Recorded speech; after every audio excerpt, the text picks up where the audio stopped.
जय हिंद दोस्तों। आज के इस वीडियो में जीके जीएस से टॉप 25 प्रश्नों को कवर करने वाले हैं, जो कि साथियों सभी प्रतियोगी परीक्षाओं के लिए काफ़ी ज़्यादा इम्पोर्टेंट रहेगा। तो साथियों आप सभी पूरा वीडियो को ध्यानपूर्वक देखिएगा और आज के इस 25 क्वेश्चन में आप कितने क्वेश्चन के सही सही आंसर कर पाते हैं, सेशन के लास्ट में आपको कमेंट करके बताना है। तो पहला क्वेश्चन देखिए, तुलसीदास किसके समकालीन थे? शाहजहां, अकबर, औरंगजेब या फिर डी हुमायूं? एग्जाम के लिए काफ़ी ज़्यादा इम्पोर्टेंट क्वेश्चन है। चलिए आप सभी उत्तर बताइए।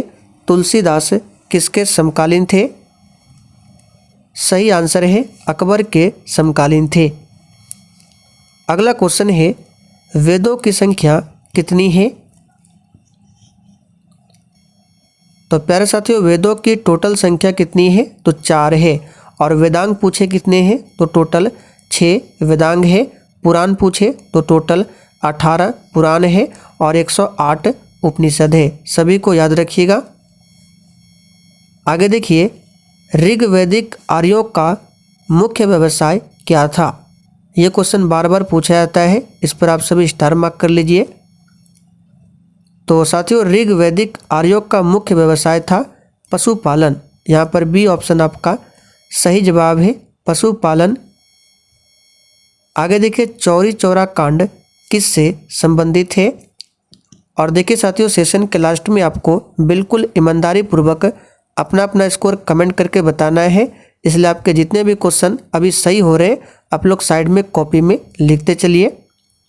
तो चौरी चौरा कांड जो है ये संबंधित है किससे? तो याद रखिएगा असहयोग आंदोलन से। भारत के प्रसिद्ध मयूर सिंहासन को कौन लूटकर ले गया था? सही आंसर है नादिर शाह। साथियों भारत में प्रसिद्ध था मयूर सिंहासन, जिनको नादिर शाह लूटकर ले गया था। प्रथम विधि निर्माता कौन है? यह क्वेश्चन भी एग्जाम के लिए काफ़ी ज़्यादा महत्वपूर्ण है।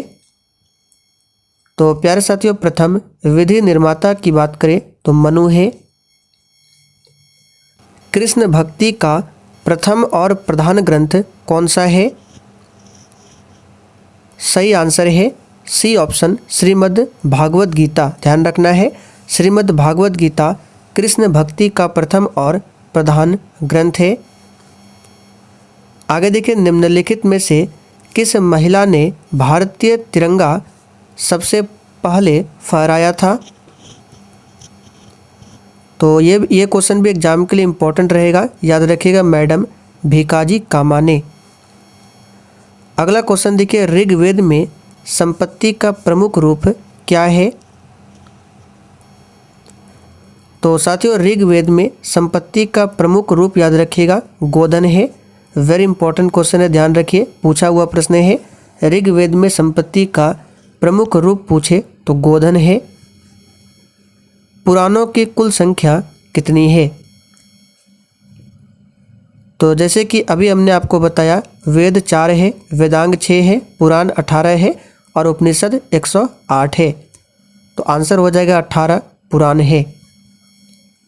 सर्वप्रथम किसने 1857 के विद्रोह को भारत का प्रथम स्वतंत्रता संग्राम कहा था? तो साथियों ये कहा था वीडी सावरकर ने। याद रखिएगा, इंपॉर्टेंट क्वेश्चन है, किसने कहा था? वीडी सावरकर ने। त्रिपिटक किसका धर्म ग्रंथ है? तो साथियों त्रिपिटक की बात करें, याद रखिएगा यह बौद्धों का धर्म ग्रंथ है।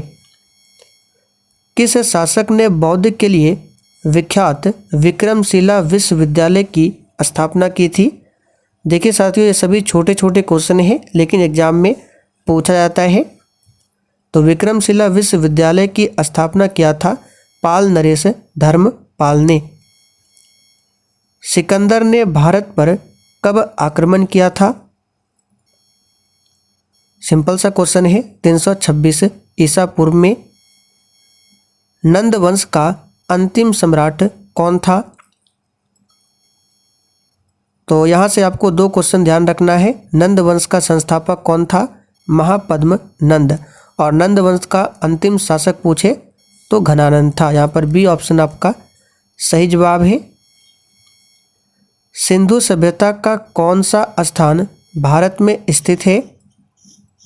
सिंपल सा क्वेश्चन है, लोथल, जो कि गुजरात राज्य में स्थित है। मोहनजोदड़ो की बात करें, ये वर्तमान में पाकिस्तान में सिंध प्रांत में सिंधु नदी के किनारे बसा हुआ है। पाली ग्रंथ में गांव के मुखिया को क्या कहा जाता है? चलिए, अच्छा क्वेश्चन है। पाली ग्रंथ में गांव के मुखिया को याद रखिएगा क्या कहा जाता है, तो यहाँ पर इसका सही जवाब है ग्राम भोजक। आदि काव्य की संज्ञा किसे दी जाती है? तो साथियों, आदि काव्य की संज्ञा जो है रामायण को दी जाती है। और रामायण के लेखक कौन है? तो याद रखिएगा वाल्मीकि। जबकि रामचरितमानस के लेखक कौन है? तो गोस्वामी तुलसीदास। गायत्री मंत्र की रचना किसने किया था? यह क्वेश्चन भी बार बार पूछा जाता है, याद रखिएगा विश्वामित्र ने। और यह गायत्री मंत्र का उल्लेख किस वेद में मिलता है? तो ऋग्वेद में मिलता है। कर्म का सिद्धांत किससे संबंधित है? तो प्यारे साथियों, कर्म का जो सिद्धांत है यह मीमांसा से संबंधित है। बाल गंगाधर तिलक को भारतीय अशांति का जनक किसने कहा था? सही जवाब है वैलेंटाइन सिरोल ने। निम्नलिखित में से किसने तीनों गोलमेज सम्मेलन में भाग लिया था? तो साथियों, तीनों गोलमेज सम्मेलन में भाग लेने वाले थे डॉक्टर भीमराव अंबेडकर। पहला गोलमेज सम्मेलन 1930 में हुआ था, दूसरा 1931 में हुआ था और तीसरा गोलमेज सम्मेलन 1932 में हुआ था। राज्य का मुख्यमंत्री किसके प्रति उत्तरदायी होता है? तो देखिए साथियों, राज्य का जो मुख्यमंत्री है, याद रखिएगा विधानसभा के प्रति उत्तरदायी होता है। निम्नलिखित में से किस भारतीय राज्य की राजभाषा अंग्रेजी है? सही आंसर है नागालैंड। भारत ने अपना पहला आईसीसी वनडे वर्ल्ड कप किस वर्ष जीता था? यह आखिरी क्वेश्चन है, इसका सही आंसर है 1983 में। तो चलिए साथियों, आज के लिए इतना ही। अब आप लोग कमेंट करके बताइए आपने आज के इस 25 क्वेश्चन में कितने क्वेश्चन के सही आंसर दिए हैं।